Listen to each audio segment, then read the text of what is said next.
Hey guys, quick question.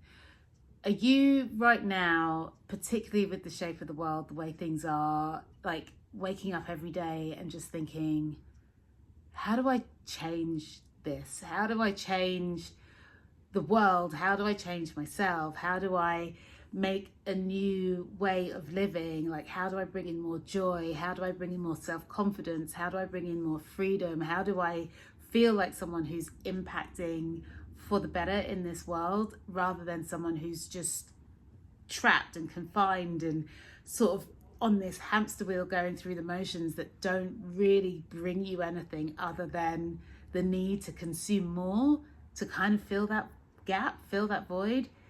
If you're in that space, or you've been in that space, or you know someone who's in that space, please hang out here for a second because I want to share some really powerful insights that I am discovering as I live through this incredibly crazy, worrying time, but also as someone who is a creator, someone who works, someone who identifies as a woman, someone who is clearly a non-white woman in this world. And some of the ways that I've been able to take my power back and start living a life that feels way more aligned to who I am. So if that's ringing some bells for you, please hang out here for a second. And before I get into it, for those of you who don't know who I am, my name is S.A.A.R.A. I'm a musician from London. I write and create my own self-taught, self-discovery, genre-bending, electro-funk dance music. I am also a creative empowerment coach. So I've worked with clients who have felt stuck, who felt creatively limited and restricted, people who know that they've got this passion and talent, but they just can't find a way to communicate it and explore it. I've worked with clients to break free of those kind of, entrapments that kind of come through our own way of thinking and understanding ourselves. But on top of all of that, I am someone who is coming back from a really intense period of breakdown, of change, of shutdown, where everything that could have gone wrong and derailed went wrong and derailed. And I have spent like the past sort of year or so climbing out of the rubble and the wreckage, and now actually saying I need to make empowered choices for myself if I want to put a life together that feels aligned with who I am. So if any of that feels like you're like, aha, that's a little bit of me, please hang out here, because today I really want to talk about the ultimate cheat code in not only changing your life, but being a force of, unrefutable good in this world and having a big global impact of positivity, which is very much needed right now. And that is your creativity, like your creative passion, like your creative flair. And I'm not just talking to artists now, I'm not just talking to people who have an art practice, I'm talking to everybody, because we are creative beings. Everything that we do in this world, how we live in this world, is a creative act. Like the clothes that we choose to wear and how we have styled our hair, that is a creative act. Like the food that we cook in an evening, that is a creative act. Like the relationships that you make with other people, that is a creative act. And the reason why we can feel so disempowered, and it's definitely not by accident, it is certainly by design, is that we have been told, or we have been conditioned now to live in a world where we are not creators anymore. Like we are consumers. Like that is what we are consistently told. That is how we are approached in this life. We are consumers, we are customers, we are constantly taking what is there and consuming it for ourselves. Now, yes, there is an exchange there. Obviously you buy a set of, clothes, for example, and you put it together and you make an outfit. There's a co-creation there. But what I'm talking about is that deeper sense of choice, like the deeper sense of being able to create your life. And I want to talk about this today because had this journey, particularly when I think about the choices I made when I was creating my life, the kind of before and after picture, when I kind of woke up one day and I realized I'm working in an environment which makes me so unhappy. It's also an environment which is incredibly racialized. It feels very violent, and it was crescendoing. It was getting really scary. I mean, going into work as the only non-white person and having someone simulate shooting you in front of the head, in front of a world, in front of a room full of people, sorry. Like this now, you know, I'd kind of sat in this environment and it was ratcheting up, and every time I was thinking, I don't get to say this isn't a space for me, because I was so conditioned into being not a co-creator, not a creator, but a consumer of this environment. I'd conditioned myself to think there's no other place I can be. Like, at the time, I was also running my own band, like booking gigs, organizing rehearsals, you know, doing a lot of that. And I loved that work, but I was also in a situation where I was telling myself, well, the only choices I get to make is participating in this dynamic where there isn't a lot of support, there isn't a lot of respect coming back, like there isn't a co-creation here. And I, again, was consuming this idea of, this is all that's available to me in this space. So that's my work, my music projects, this is all that's available to me. And then also in my friendship dynamics and my family dynamics, I'm in a space where I'm like, no, I'm being told who I am, and I'm being told what I have access to in terms of what I get from these relationships, you know. And I remember having a conversation with a friend and sort of saying, like, you know, this feeling of aloneness that seemed to be prevalent through all of these experiences. And she says, well, maybe what you're looking for in terms of like friendship and connection just doesn't exist. And I thought, wow, that's really interesting, because I feel that that's something that I create for other people, but it's not something that I'm currently creating for myself. Like, it's something that actually, when I'm, if you would like to think, imagine it this way, if I'm shopping down the aisles of friendships, relationships, collaborations with bandmates, etc., I'm kind of shopping from this preconceived idea of who I am, which is someone who doesn't get to choose, someone who doesn't get to create from that place of choice. And like I say, you know, a couple of years ago, this all came to a head, and I thought, I just have to let everything go. And I've talked about this in previous videos. It was such a scary and such a hard thing, but one of the best things I've ever done. I stepped away from all of it and I started to ask myself questions like, what is it that I want to create for myself? What is it that I want to be available to me as I live this life? And a big part of me having that realization was the fact that I had picked up my music practice again. I had become someone who was consistently creating, like manifesting the sort of ether, you know, channeling what's coming from the cosmos, like however you want to kind of imagine that for yourself. But I became someone who was consistently creating from the heart, from my soul. And it enabled me to start looking at these spaces where I'm like, this isn't a co-creation. I am a consumer of a situation where I don't get any choices. Like, I'm rocking up to this work environment and thinking, this is all that's available to me. And it's not an environment I created, it's one I arrived to. And I put all of these meanings on it, the meanings that made me stay way longer than I should have done, when actually from the beginning, I knew I had the power to create a new career, a new working environment, one that is supportive, one where I would never have to question my validity to be there.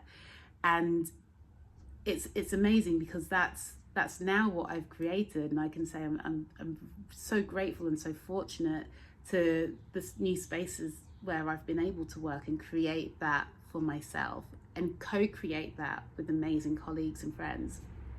And I reflect on that because when I left that old job, the manager said to me, it's not going to be any better anywhere else.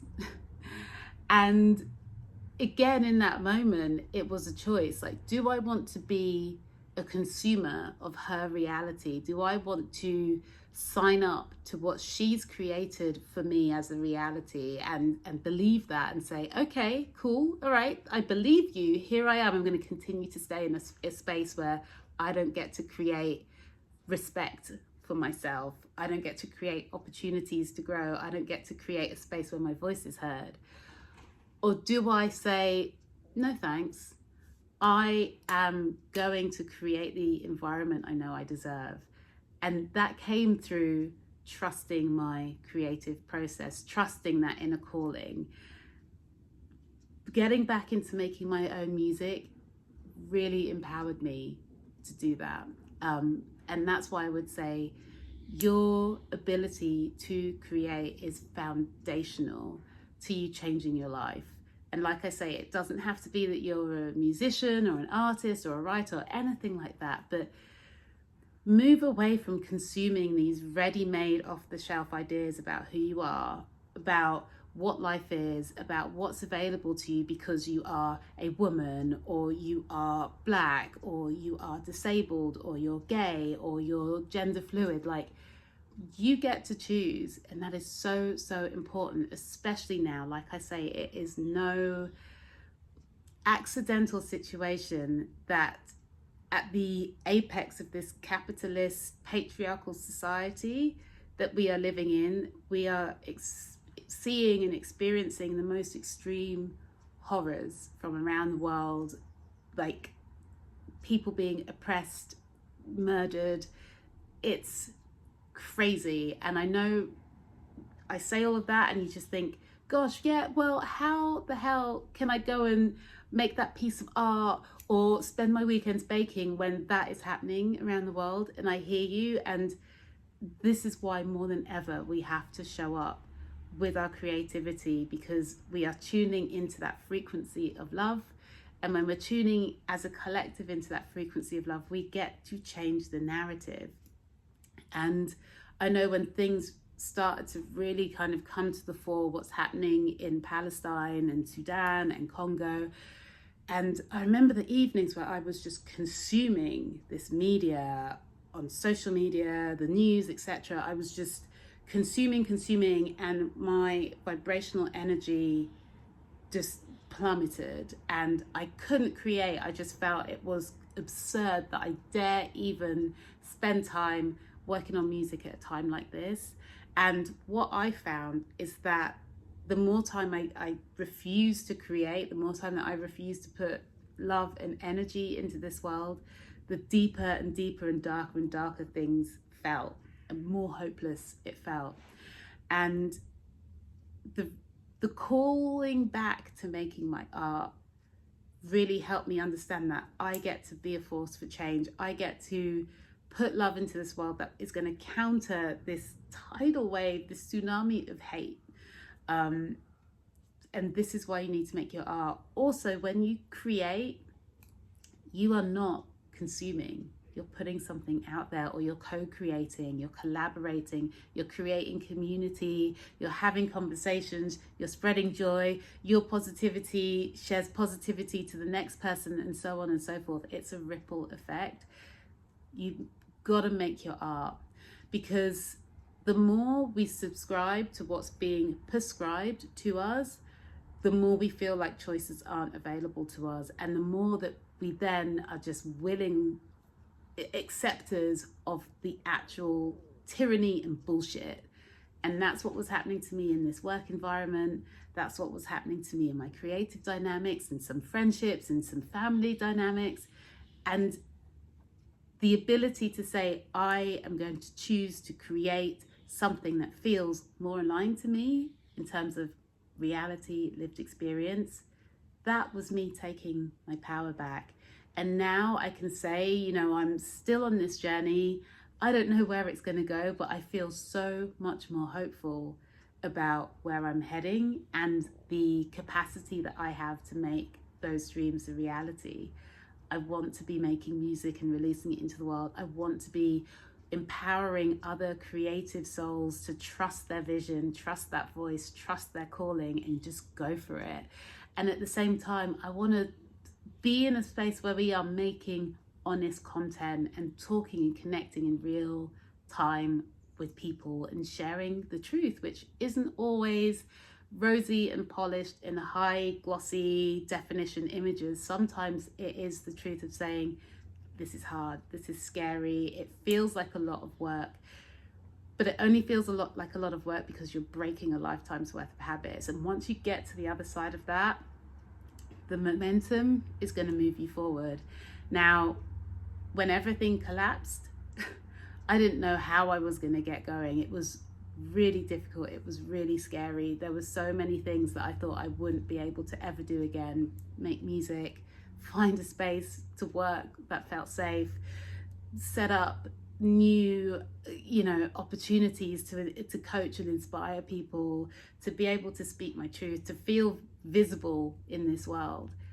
But yet, here I am making inroads across all of those spaces, and it is purely from the fact that I trusted my creative power to create something that felt true and real and aligned to who I am.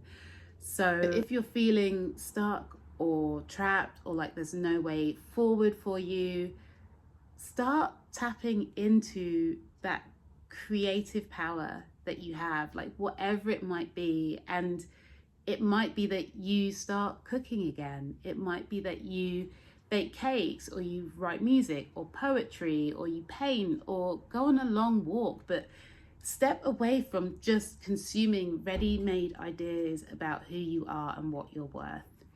And just to end on this, there are going to be, I don't know when you get to watch this video, but right now there are global strikes on the Thursday where we are calling people to just stop consuming, stop buying. Is where you can, where it's possible, where it's practical for you.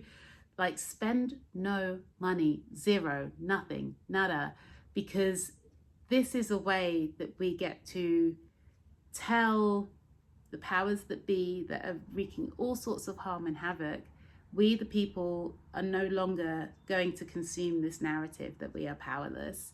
And instead of consuming, create.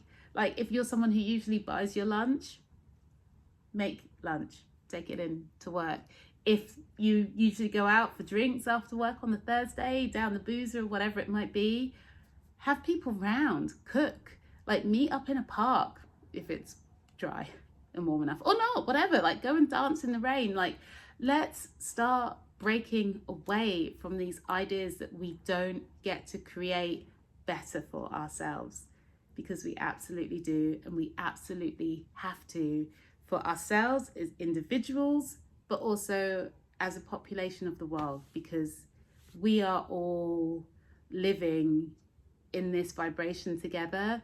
And when we elevate our vibration, we bring up the vibration of those around us. And this is how we not only change our lives for the better, but how we change the world for the better.